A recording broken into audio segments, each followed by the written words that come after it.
Al via ieri la festa di San Calogero, iniziata con la Santa Messa celebrata dall'Arcivescovo Don Damiano, alla presenza delle autorità civili e militari, il colonnello Stingo, il prefetto Romano, il sindaco di Agrigento Miccichelo, l'onorevole Pisano, con l'accompagnamento del coro Magnificat di Liliana Cavaleri, una chiesa gremita in ogni posto disponibile che ha atteso dopo la Santa Messa l'uscita del Santo e quest'anno ha destato parecchie polemiche per via delle restrizioni volute dal servizio dell'ordine pubblico disposto dalla questura. Una visione insolita, quella di vedere il cordone dei poliziotti fare muro sui fedeli e che dovevano indietreggiare per permettere alla Vara del Santo di poter andare avanti nella processione con in testa il parroco del santuario. Nessun bacio alla statua, nessun contatto con essa, neanche i bambini. Il corteo ha atteso un bel po' prima di iniziare a sfilare affinché le condizioni di sicurezza erano possibili. Una mediazione fatta anche dalla consigliere Ilaria Settembrino tra le forze dell'ordine e i fedeli affinché potessero vedere l'uscita del Santo. Non si può togliere la festa agli agrigentini, ha affermato la consigliera comunale, ma il risultato è stato raggiunto. Per la prossima domenica una maggiore elasticità ha assicurato il prefetto, come ci ha dichiarato la consigliera Settembrino. Il Santo ha poi proseguito il suo giro per la città, portato dai portatori di San Calogero. C'è un legame profondo tra, io direi, il popolo agrigentino e San Calogero, questo bel vecchio che giunge da altre terre. In fondo Calogero è un migrante, no?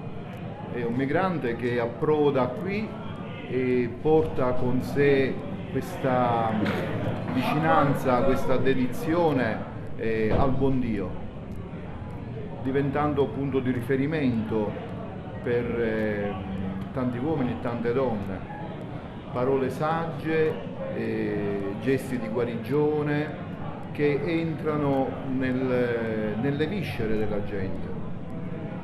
Però dobbiamo sempre ricordare, come anche quest'anno ho fatto per la terza volta, questo è il mio terzo San Calò. La prima occasione è stato un San Calogero statico qui a Piazza Stazione, e l'anno scorso è stato dinamico come quest'anno. Però bisogna sempre ricordare che ogni devozione, e quindi anche la devozione a San Calogero, trova, direi, la sua legittimazione quando, ecco, del santo se ne assumono le qualità, le virtù, impegnandosi a praticarle nella propria vita. Se no è una devozione, come dire, sterile, che oltre il chiasso non porta a nulla. Allora l'intenzione che penso dobbiamo condividere in questa giornata, come giornata emblematica, ma in tutta la nostra vita di devoti, è proprio quella di, certo, invocare l'aiuto di San Calogero, anche con l'acclamazione tipica agrigentina, e chiamiamo con aiuta, ci mancherebbe altro, però è anche vero che di San Calogero dobbiamo anche sapere vivere il suo insegnamento. Lei ha citato Fellini al termine della sua omelia. Sì, il silenzio di Fellini, come mai?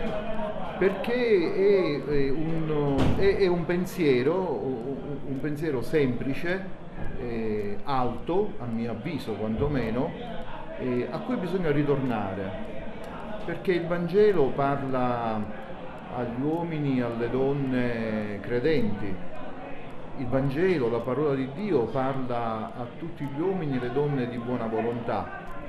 Con una citazione presa da un film impegnativo, come può essere questo di Fellini, e parla un po' a tutti, al mondo della cultura, al mondo della politica, per davvero, se oggi vogliamo capire qualcosa di quello che sta accadendo, sia a livello locale sia sullo scenario internazionale, veramente un po' di silenzio farebbe bene a tutti. Prende oggi, post pandemia, la festa di San Calogero, c'è una grande partecipazione, però c'è anche un grande ordine, un grande rispetto per tutto quello che è stato organizzato.